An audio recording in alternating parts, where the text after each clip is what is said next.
Trail and ultra runners, what is going on? What's happening? Welcome to another episode of the Koopcast.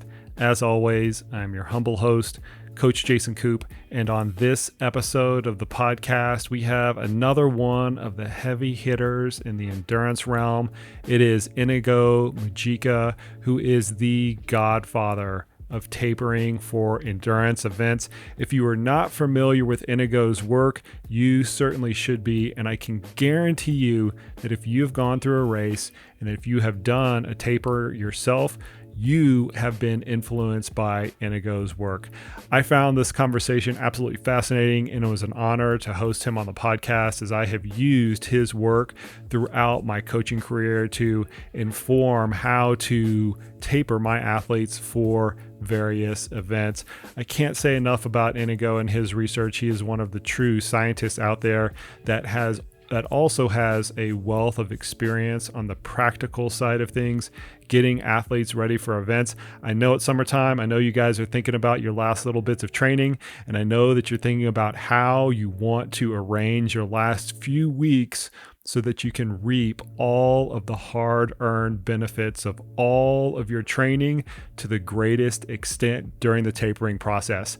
So I hope that this podcast provides you with a little bit of a guide on how to arrange those last few crucial weeks. So here we go. Let's get right into it. Here's my conversation with Iñigo Mujika.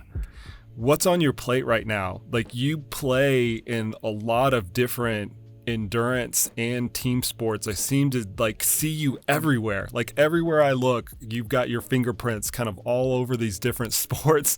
Like, what does it look like right now? What's a day in life like for you?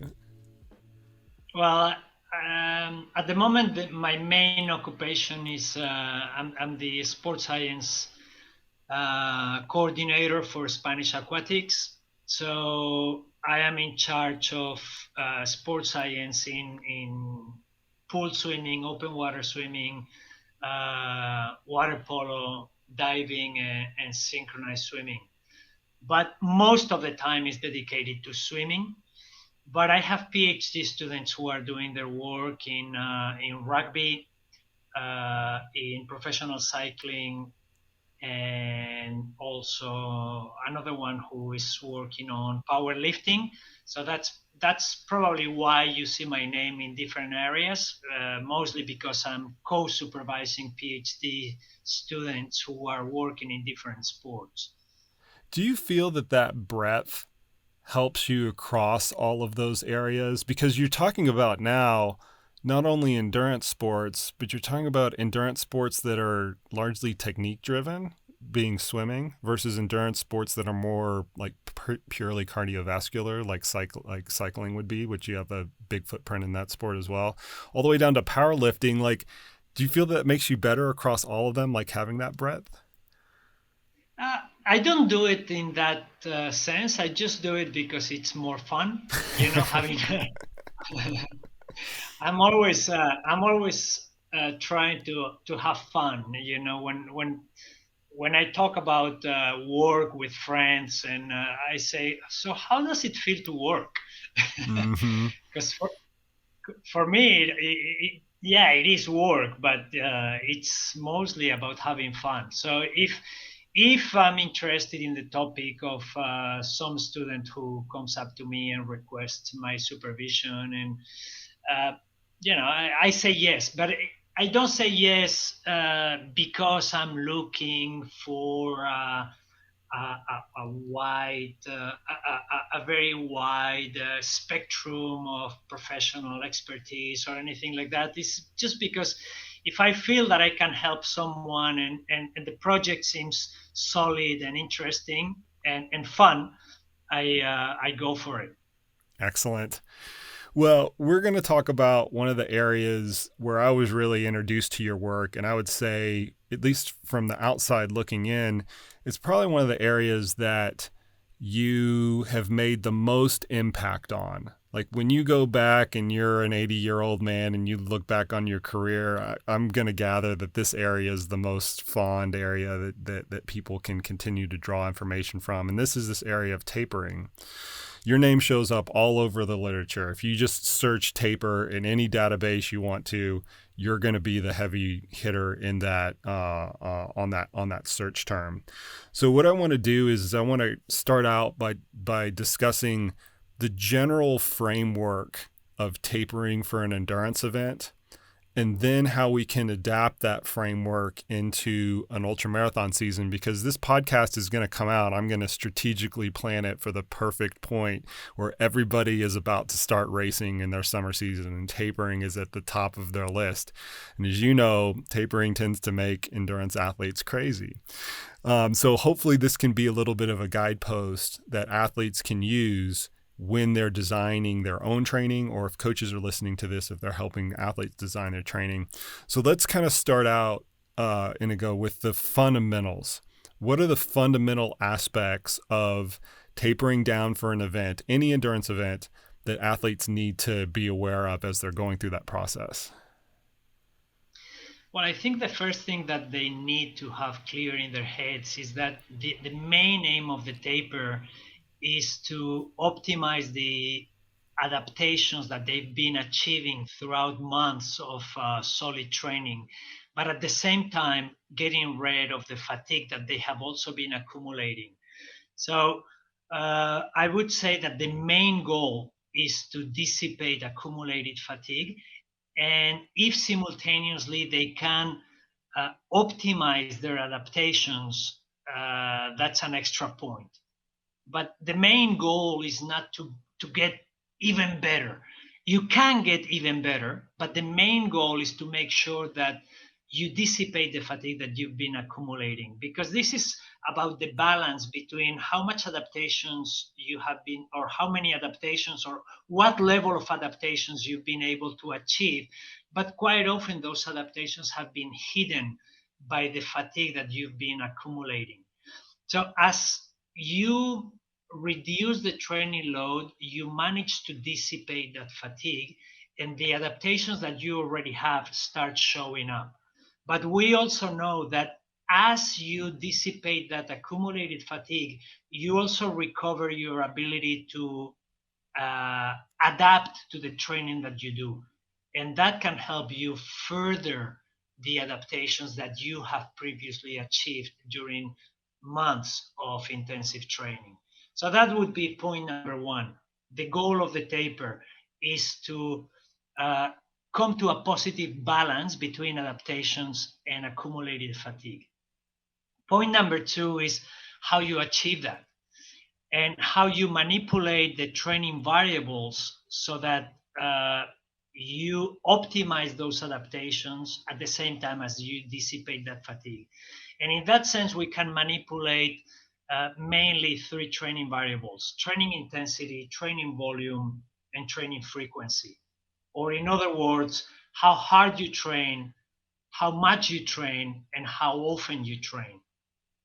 And research has shown that maintaining intensity is key if you want to maintain or even optimize those adaptations that you already have. So you should not be manipulating your training during the taper at the expense of training intensity. That doesn't mean that you should not reduce the amount of training at high intensity. You should maintain the intensity, but when you reduce your total amount of training, it's going to be at the expense of low intensity training, but also at the expense of high intensity training. So if you have a proportion of, say, 80% low to moderate intensity, 20% high intensity, you can maintain that same proportion. So that means that everything is going to be reduced, but the speed of the high intensity work should be maintained during the taper. So that leads us to the second point. The second point is, okay, if you cannot manipulate intensity too much, how do we reduce the training load? And the answer is mainly by reducing training volume, how much you train. Yes, you can reduce the duration of each training session, or you can get rid of some training sessions. But that should not be the main way of reducing the training volume. You should not reduce the training volume just by getting rid of training sessions. It is better to reduce the distance or the duration of those training sessions, but to do them. Usually, we recommend that training frequency should not be reduced by more than about 20%. And in particular in sports that are very dependent on technique. Because if you eliminate training sessions, you might lose the feel. And feel is very important for athletes in all sports. And even more so in sports that are very dependent on technique and the application of that technique for an efficient movement pattern. Another variable that we can manipulate during the taper is the duration of the taper. How long before the big competition you start reducing the training load? And research has been showing repeatedly that as a general rule for the big majority of athletes, we should go for a 2-week taper. Yes, we can then individualize and fine tune the duration. And for some athletes, it might be better to extend the taper a little bit. For some athletes, it might be better to reduce the duration of the taper a little bit. But as a general rule, if we have to give a recommendation that will suit most people, we would recommend to go for a 2-week taper. And then finally, another general rule that we can recommend is the shape of the reduction of the training load. Do we suddenly cut our training load by half? Or do we progressively cut our training load as the competition approaches? Well, research seems to show, in particular for running and swimming, that a progressive taper in which the training load is reduced not all of a sudden, but more progressively as the competition approaches, is more effective than a step taper. And we call a step taper a non-standardized, a non-progressive standardized reduction of the training load. So, for example, if I am training 10 miles a day, suddenly I start running only 7 miles a day. That would be a step taper.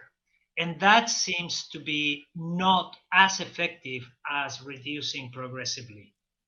So those would be the general rules that apply for the big majority of people in the majority of sports. I'm going to go back to the very first one because I think that this is really interesting and can probably be a bridge from some of the traditional endurance sports to ultramarathon running. You said right out of the gate that the primary role of the taper is to first reduce the amount of fatigue. And then maybe as a bonus, optimize the underlying physiology. And we do see tapering strategies out there that, in my estimation, flip the order of those two.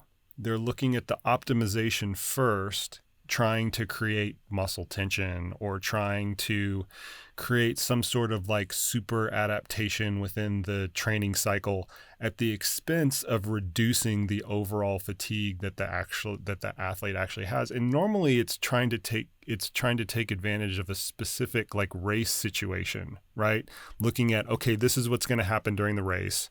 We're going to try to optimize this physiology during this taper, but in order to do so, we're not optimizing the reduction of fatigue. Why should it be in that order? I guess fundamentally, why should we look at tapering through first reducing the amount of fatigue and then through optimizing the physiology? Well, let me make it clear that I haven't presented that as a temporal situation of a temporal order of first reduce fatigue, then optimize adaptations. I'm just talking about the level of priority. Correct. A lot of what we know about the effects of tapering comes from the application of mathematical modeling. And what we have learned is that the main relationship of performance improvement as a result of the taper is not with improved physiological adaptations, but with reduced accumulated fatigue. So the mathematical models indicate that the main reason or the main driver of improved performance is reduced fatigue. That doesn't mean that first you reduce fatigue and then you optimize adaptations. But in terms of, in quantitative terms, it is more important to reduce fatigue than it is to optimize the adaptations, because that accumulated fatigue is what is hiding the adaptations that are already there. Most of the adaptations are already there. Uh, Further developments of the mathematical modeling approach have shown that as a result of the taper, you can also recover physiological capacities that were impaired by intensive training. And when you recover those physiological capacities, then you can train better. And that better training might lead to additional adaptations during the taper. But that's not going to happen if you are still fatigued, if you are carrying over a lot of fatigue, because you will be unable to perform that really good, high quality training during the taper. And the three main flavors that you can reduce this fatigue are reducing training load through reducing the volume, reducing the frequency, and reducing the volume of intensity. And there's all these different kind of contrived ways to do it, which you mentioned, a stepwise taper or more of a progressive taper or a linear taper. And most of the research has shown that this nonlinear reduction in training volume, training load, in order to induce a taper is the most effective. Why is that the case? Why is a nonlinear load? First off, I think we can go and re-describe what a nonlinear reduction in training load actually looks like. But why, in fact, is that the case, and what are the underlying physiological mechanisms for that to be like the leader of the pack?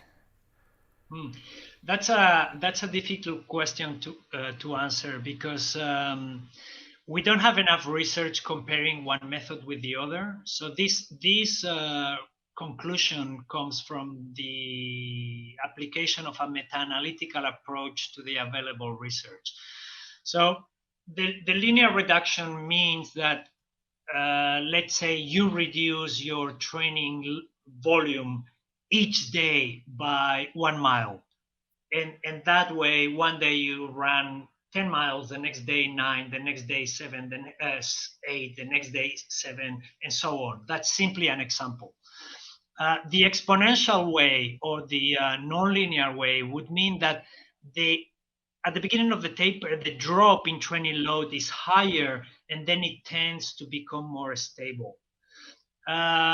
One possible reason why that is more effective is that you might tend to dissipate fatigue quicker at the beginning of the taper, and that allows you to do more high quality work as the taper goes on, and then you can optimize those adaptations that we were mentioning before. That might be one possible reason, but we don't have enough physiology-based research to give you a precise answer about that. So just to like mathematically describe this a little bit, we'll keep our example of a runner's running 10 miles a day, right? So in the first week of the taper, they might reduce that to 6 miles a day. And in the second week of the taper, they might reduce that to 4 miles a day. So they're taking a big chunk right out of the gate, and that would be more of a stepwise taper. But if you wanted to kind of like draw the conclusion in between all those days, I think the listeners would get the point. You're reducing things very quickly early on, and then they kind of level out closer to the race. Sometimes figuring out that exact mathematical model is a little bit impractical, right? Because people like round numbers, they like their routes, and they like to, stick to certain things. But let's practically walk through this example for just a normal endurance athlete in terms of about what those volume reductions should actually look like on an order of percentage, so that the listeners at home can internalize, okay, I'm running 40 miles a week. During taper week number 1, this is what it should look like. And then during taper week number 2, that is what it should look like. What do those percentages typically look like for an endurance athlete? And then we'll try to get more specific within ultra running. Well, from that meta-analysis that I mentioned before, what came out was that the ideal reduction of training volume that applies to most athletes would be between 40 and 60% of the volume that you usually do in the pre-taper mesocycle. So let's say in the final 4 weeks before you start tapering, you've been training, the average daily training of those final 4 weeks is 10 miles. Well, the average of your taper should be between 6 and 4 miles. How you get to there could be by simply doing every day 6 miles or every day 5 miles, and that would put you in that range. Or you might get there by doing, in the first few days of the taper, 7 miles, 6.5, 6, 5.5, 5. And then in the final 3, 4, 5 days of the taper, you are simply running 2.8, 2.5, 2.3, 2.2. And at the end, when you add up all the volume that you have done, it comes to an average daily mileage during the taper of 4 to 6 miles. Okay, so there is no magic about doing exactly 2.8, 2.7, 2.6. But when we do research studies, if we want to apply an exponential model to our taper, that's how I do it. That's how I calculate it. Right. And I tell the athletes today you should be running 2.6. But on a real world of athletics, you don't need to be so precise about the amount, as long as the total amount falls within that range of 40 to 60%. So I like the fact that we've already brought out the precision is probably unnecessary as long as you're getting the percentages close. So let's take this initial framework of we're going to use a 2-week taper, and we're going to back off the total amount of volume somewhere between 40 and 60% by the end of the taper using this exponential decay. The training volume is going to drop off quickly initially. Not by the end of the taper, in the total amount of the taper. Amount. Yep. Yeah. The total weekly amount or the total amount of the taper should be between 40 and 60% of your typical amount before the taper. Okay. So starting out with that initial framework for a typical endurance athlete, ultra runners have this interesting proposition where the duration of the event is usually in excess of even what we see at the Ironman distance. Sometimes it's days. How can ultra runners look at this 2-week 60% reduction proposition? Do they need to modify it for this specific sport? And if so, in what ways would you theorize that modification is necessary? Does it need to be longer? Does it need to be shorter? Does it need to be more? What conclusions can we draw from some of the underlying physiology? Look, Jason, I like to base my recommendations always on the available research. And the available research does not show any differences depending on the event duration. So the recommendations that I have given so far, at least according to the research, applies to all events irrespective of the event duration.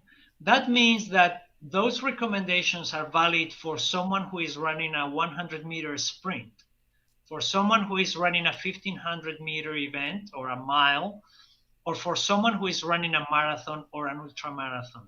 It's not, according to the research, it is not the duration of the event and therefore the metabolic contribution to power provision during the event what will determine the ideal characteristics of the taper. What determines the ideal characteristics of the taper is not the event, it's the athlete. And that means that within the world of ultra runners, you might have athletes who will benefit from a shorter taper and athletes who will benefit from a longer taper. And within the world of sprinters, you will have athletes benefiting from a shorter taper or a longer taper. So it's not the event that is going to determine how you taper. It is the athlete that is going to determine how you taper. Every podcast I have, it comes back to the individual nature of things. And it's hard for you can understand, it's kind of hard for the listeners who are not domain experts to try to figure that out. But if what I guide people towards is what has been successful or not successful in the past, and can you actually draw the conclusion to that's what was successful or unsuccessful, right? That's a much harder conversation to have. But Jason, that is why we gave recommendations for the big majority of athletes to start off. Yeah. You know, those recommendations of do not reduce the intensity, reduce the training load, the training volume by 40 to 60%, try to maintain the frequency relatively high, go for a 2-week taper, go for an exponential taper. That is going to apply to most athletes.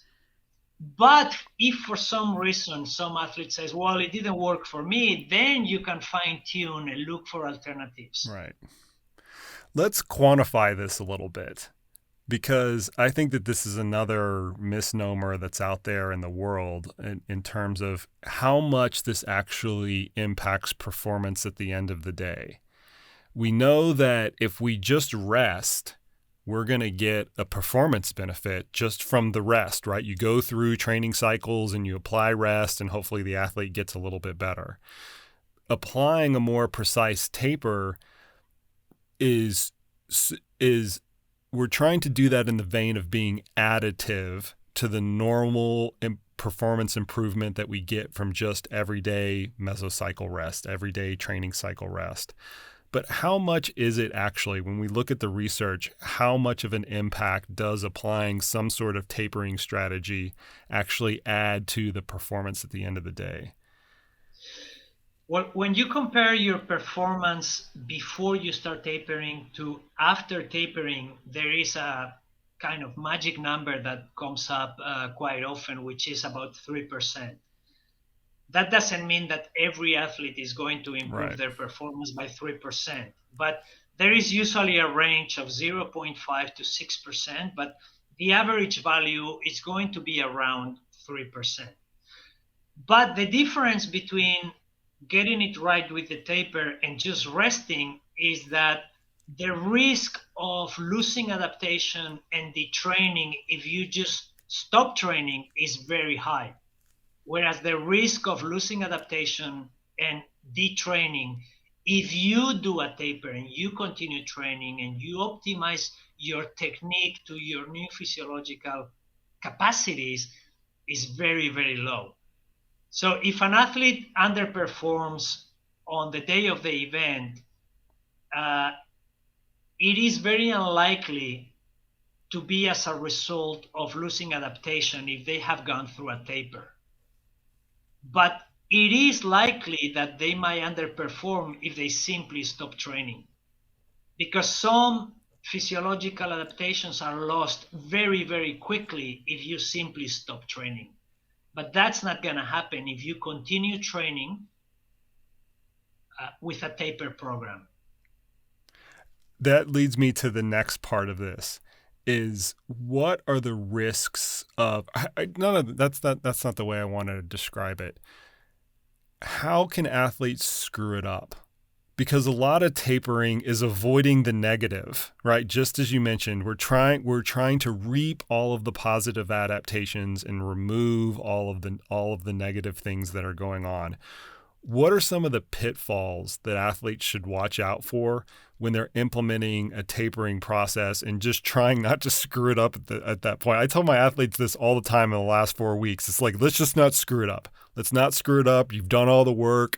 You've trained for the last year or 6 months or however long it is. Let's not screw it up in the last few weeks. So what should athletes watch out for in those last couple of weeks as they're implementing their tapers? I think that the main way of screwing it up would be not resting enough, being too afraid of reducing the training volume and getting to the race unrested. As I just said, it is much more likely to have a counter performance because you haven't rested enough than because you have rested too much. That's very unlikely to happen. Also, sometimes we might consider that the taper didn't work or I didn't get what I wanted from the taper. And it might be that physiologically you were perfectly ready, but psychologically you couldn't cope with the pressure of competition. So maybe we tend to overreact to the taper and overreact to the counter performance and then completely change the taper for the next competition. And maybe the taper was fine, and maybe you were physiologically ready, but you didn't cope with the pressure of competition. And in that case, you might need a different psychological approach rather than a different taper. And another error that is often made is completely changing the training methodology when the taper comes. Sometimes athletes have these athletes and coaches too. They might have this tendency to say, okay, tomorrow we start tapering, and suddenly they start doing things that they haven't done before. They start doing a completely different type of training. They start doing interval training that they haven't done before. They stop doing something that they've been doing. And the taper should be a natural outgrowth of the training that has been done previously.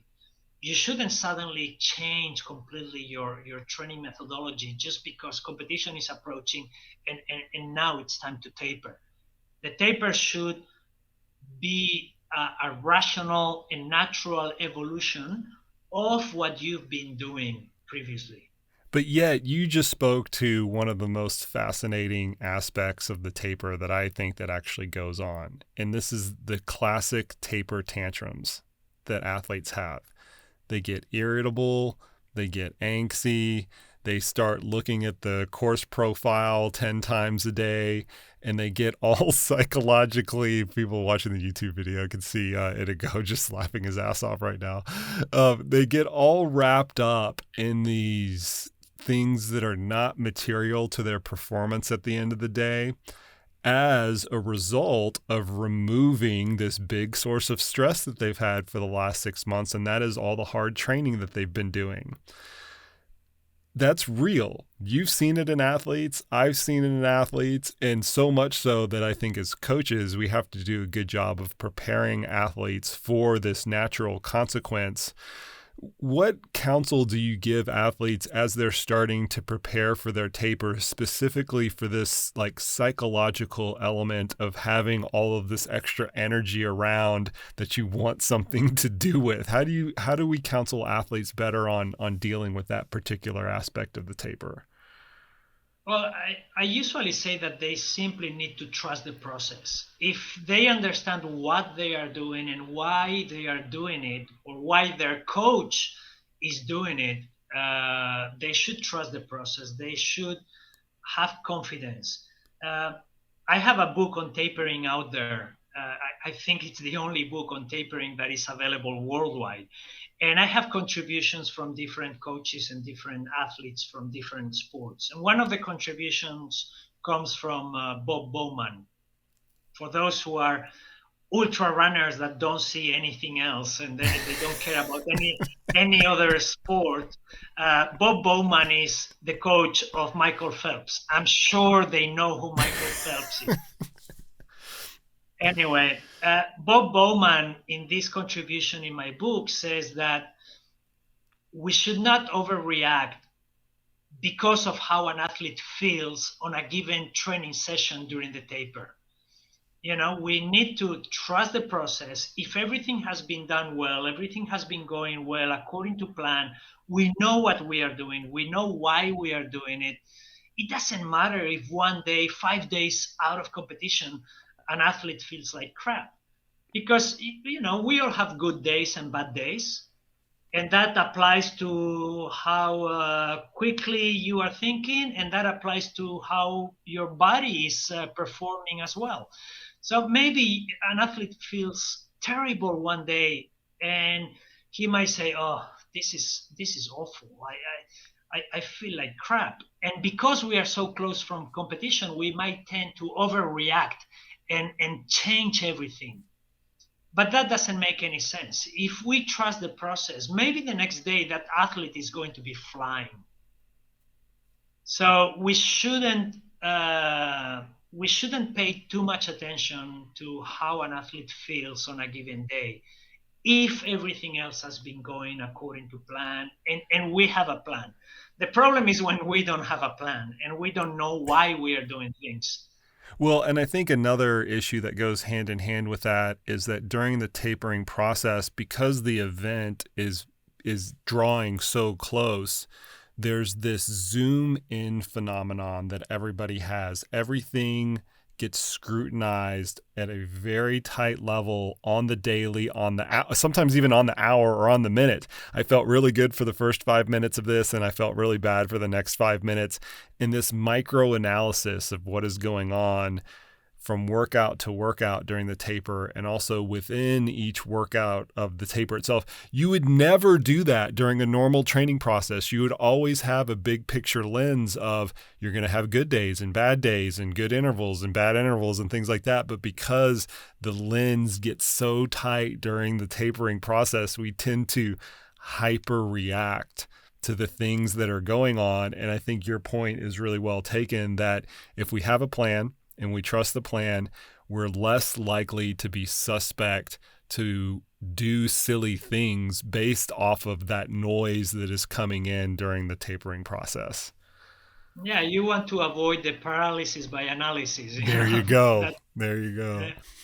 You want to avoid that, and go to practice, do your training as planned, go home, no big deal. I felt like shit. Okay, that's fine.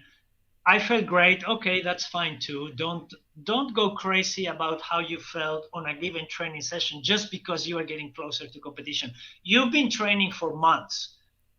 One day is one day, and it's just another drop in the water for the entire training process. Yeah, that's such good words there. A lot of times to help stave that off, because I think it's boredom. I think that just contributes to things, right? I mean, you talk about a 40 to 60% increase in the time that they have available during the day, right? So where are they going to direct that energy other than to analyze training peaks or their power files or their paces from their workout or whatever?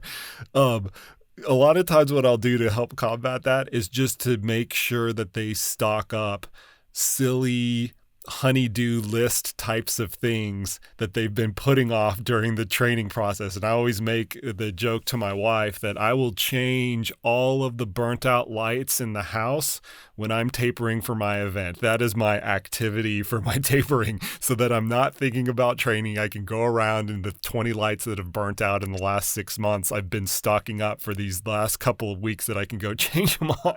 But the point is like there's this reservoir of time and energy that is all of a sudden and very dramatically increased for the athlete, that athletes and coaches need to be conscientious of going into it to avoid this stir crazy taper tantrums, whatever we want to call it.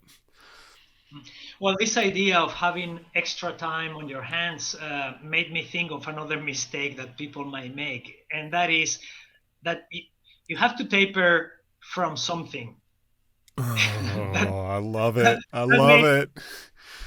that means if you've been training 1 hour 3 times a week, you don't taper. What you need to do is train. you so you need to taper your training when you've had enough training that has made you accumulate sufficient fatigue to justify the need for some recovery so that you might supercompensate. If you are not training enough that your performance is dropping because of that amount of training and that amount of accumulated fatigue, the taper is not going to induce any supercompensation. You are not going to improve your performance. So when people tell me, yeah, well, I run or I play rugby twice a week with my mates, how do I taper? I said, you don't taper, you train. I presented that in my book. I presented like this like list of tapering steps that people should take. Step 0 is exactly that, Inigo. It's train. Make sure that you train first, because you have, in your words, you have to taper from something. You have to have some accumulated training load to actually back off of. Exactly. So that came from this idea of people having more time in their hands. Well, if they've been training 1 hour or 45 minutes 3 times a week, they don't have more times in their hands. They have the same amount of time in their hands during the taper, because there is no point in tapering when you don't have enough training load previously to induce a drop in your performance that will then produce a supercompensation as a result of the taper. I want to kind of go back to the fundamentals, and maybe we can wrap it up there, because, all too often in the ultra running crowd, you made this comment that is so, I don't think you might not realize how poignant it is. A lot of times in the ultra running world, we like to live in our own little bubble and think that we have this own special set of physiology that needs to be completely catered to in every way, shape, and form. And one of the ways is tapering. We need to taper somehow fundamentally different than an Ironman triathlete would taper, than a marathon would taper, than a 100-meter sprinter would taper, and things like that. But fundamentally, what you're saying is if we apply these basic concepts of reducing training load, maintaining training intensity, maintaining training frequency, that all athletes in all sports use, we're going to hit almost all of the nail on the head from a tapering perspective. As a general rule, I would say yes. Those are the recommendations that apply to most athletes. And as I said before, maybe you can fine tune a little bit, because we have different adaptation and disadaptation profiles. So what is going to determine your exact tapering strategy is your adaptation and disadaptation profile. And that might be, for one athlete, quick recovery, quick achievement of the peak of supercompensation, and then quick losing their adaptation. So they are going to need to get back into solid training very quickly after the main event. For another athlete, it might represent that they might need a much longer taper, because they take longer to recover, they take longer to achieve a supercompensation peak, but maybe they might have a long duration adaptation. And that means that they can perform really well repeatedly, despite not being training a lot, because they've been tapering and then they've been going from one competition to another competition, recovering from competition. And despite a low training load, they might be able to have very good back-to-back performances. So that will determine how you taper and how you approach your competition phase. It's not the event, it's your own physiology, it's your own adaptation and disadaptation profiles. And those particular adaptation and disadaptation profiles might be present in sprinting, in middle distance running, in marathon running, and in ultramarathon running.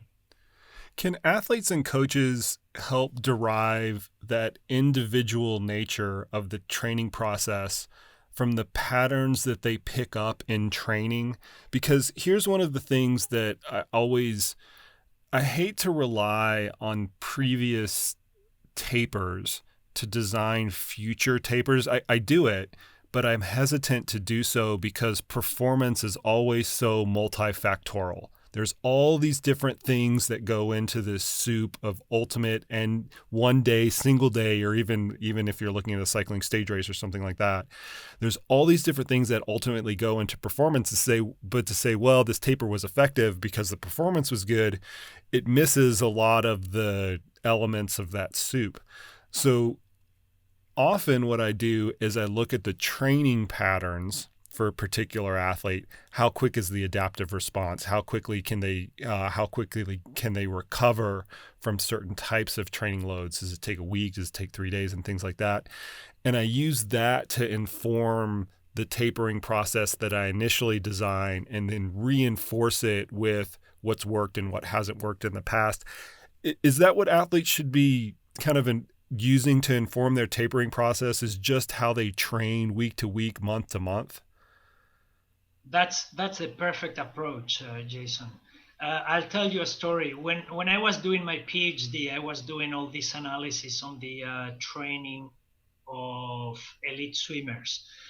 And I was applying a mathematical model to come up with the ideal tapering strategy for each one of them, which we did, and the coaches applied all that.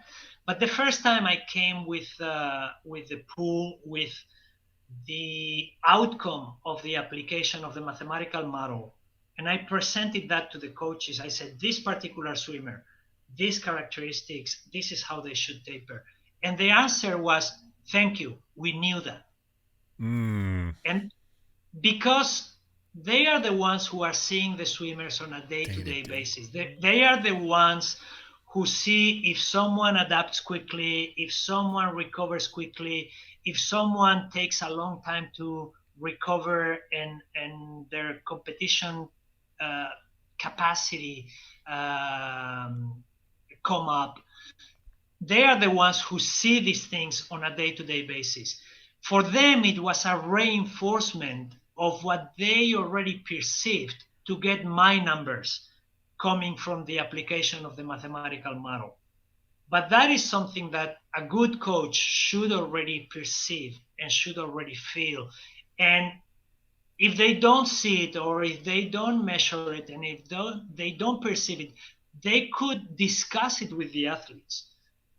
Because the athletes can provide them with a lot of information about how they are adapting, how they are coping, how they are recovering, and all of that is going to determine how they should taper for the competition. Yeah, I mean, literally the way that it works out in my coaching practice is I use the 2 week as the standard, right? That's kind of the baseline anchor for the tapering time frame. And the athletes who during a normal recovery cycle need that cycle to be longer, right? So let's just say normal recovery cycle is 5 days, or deloading phase is 5 days. If I have an athlete that needs 7 days for whatever reason, I'll make the taper longer. Or if I have an athlete that needs a deeper recovery during the same time frame, so let's just say we cut volume by 50% for a regular athlete during a normal deloading phase. If I have an athlete that needs to cut it 80%, I won't extend the taper, but I'll reduce the volume by more because I recognize that pattern in training. Those are the individual responses that I'm typically going through as a basis to derive what we're actually doing during the taper, because taper is like one-time event. Like maybe you get 2 of them during a year, but you don't have a lot of ends to derive patterns from. So you have to look at these surrogates essentially, and using the recovery phases or the deloading phases as surrogates, I always have thought has been quite informative. Yeah, that's an excellent approach. And another thing we are looking into is does the level of fatigue of the athlete coming into the taper determine how you should taper that athlete? Mm-hmm. So we are finding ways, and in this case we are studying rugby players with one of our PhD students. So how we finding the way to measure or quantify the amount of fatigue that they carry into the taper, and then we apply different tapering strategies to see if we can come up with a same or a similar level of performance at the end of the taper, even though they come into the taper with different levels of fatigue. And another strategy we are testing is whether we can apply not only a taper, but also additional proactive recovery strategies to facilitate the recovery of those athletes who are coming into the taper with higher levels of fatigue. So let's say an athlete comes into the taper with a level of fatigue, I'm making up the numbers, 7, and another one comes to the taper with a level of fatigue of 9. We would apply the same taper to both of them, but the one who has a 9 level of fatigue, in addition to the taper, will get contrast water therapy and compression garments and massage every other day. And maybe applying the same taper, but adding on top of that proactive recovery strategies might allow them to come to the same level of performance at the end of the taper, because one of them is getting not only the recovery from the reduced training, but also the recovery from those proactive recovery strategies. That's interesting. But we are still looking into that. Yeah, that's interesting that the architecture of those two tapers would be exactly the same. It's just the things that you're adding. I mean, literally the way that this shows up from a practical perspective to try to put some realistic training framework on those level 7 and level 9 numbers. If you think about this, a lot of athletes will make their hardest training week the week immediately preceding the taper. They have their, in an ultra running world, what happens is they do their 2 longest runs, the last 2 runs before they taper. I think that's a bad strategy. First off, I don't think that you should have your highest acute training load at the same time you have your highest cumulative training load, which would be at the end of the training phase. That's a kind of another conversation. But the person with fatigue level 9 would be doing that. And the person with fatigue level 7, they're just kind of steady stating their training volume leading up into the taper. And so I think the practical advice is if you end up in situation A that I mentioned, where you've got those 2 last long runs, the longest runs that you're going to ever do right before the taper, it might be a good strategy not to change the architecture of the taper, but to insert these adjunctive recovery modalities as a means of enhancing what's going on. That can be an option, or another option is to do what you mentioned that you usually do. That maybe if an athlete needs extra recovery during the taper, instead of reducing by 60%, you might reduce by 80%. Yeah. Mm-hmm. That's the second option.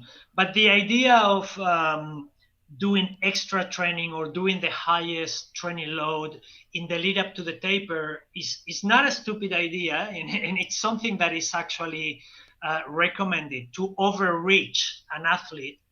It means walking in a fine line between it's risky, but it might induce a higher level of functional overreaching that might end up giving you a higher level of supercompensation if you get the taper right. So when I was coaching elite triathletes, I would do an Ironman in particular. I would do the highest load mesocycle, and it was a shorter mesocycle of 2 weeks immediately before the taper. So the 2 weeks prior to the taper were very, very solid training, because I wanted to reach that overreaching state that would lead to a higher supercompensation point, providing provided that we got the taper right. Yeah, I think that when you're looking at it on that lens, when you're looking at it through a mesocycle lens, and your mesocycles are 2 weeks, isn't that what you just said? 2 weeks? That particular one before the taper, it was, well, my mesocycles were usually 4 weeks, Okay. but the final 2 weeks of the pre-taper mesocycle were the ones with the highest loads. Okay, so but here's the crux of it. And then this is getting to satiate my own internal curiosity versus anything else. I've always looked at it as a mismatch, as within that mesocycle, and let's just say it's 4 weeks, right? Just because that's what most people are going to be used to. You're gradually accumulating fatigue throughout those 4 weeks. Whenever you're putting the highest acute single session load at the end of that fatigue accumulation phase, that is a potential mismatch for catastrophe. I might be overstating the catastrophe part of it, because you're combining the highest cumulative training load with the highest acute single session training load at the same time. Some athletes can handle that, and some athletes, as you mentioned, can get a super compensation from those two things colliding at once.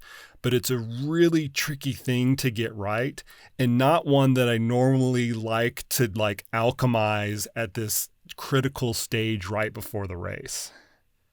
Mm-hmm. Well, what you are describing is what I usually call doing the competition before the competition. Yeah, exactly. So, that doesn't make any sense. But I can never make a recommendation about a particular training session, because for me, one particular training session means absolutely nothing unless I know what has been done before and what is coming after. So very often I get a question by someone saying,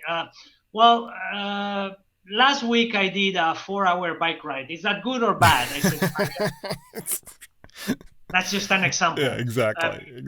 Well, what's the length of my longest long run? This is what we get in ultra running all the time. Yeah, what should the length of my longest long run be? I'm like, how can I answer that? Come on, people. Yeah, it doesn't mean anything. An isolated training session means absolutely nothing. It all depends on why you are doing it and when you are doing it and what you are trying to achieve. And for that, you need to know what you've been doing before and what you plan to do after.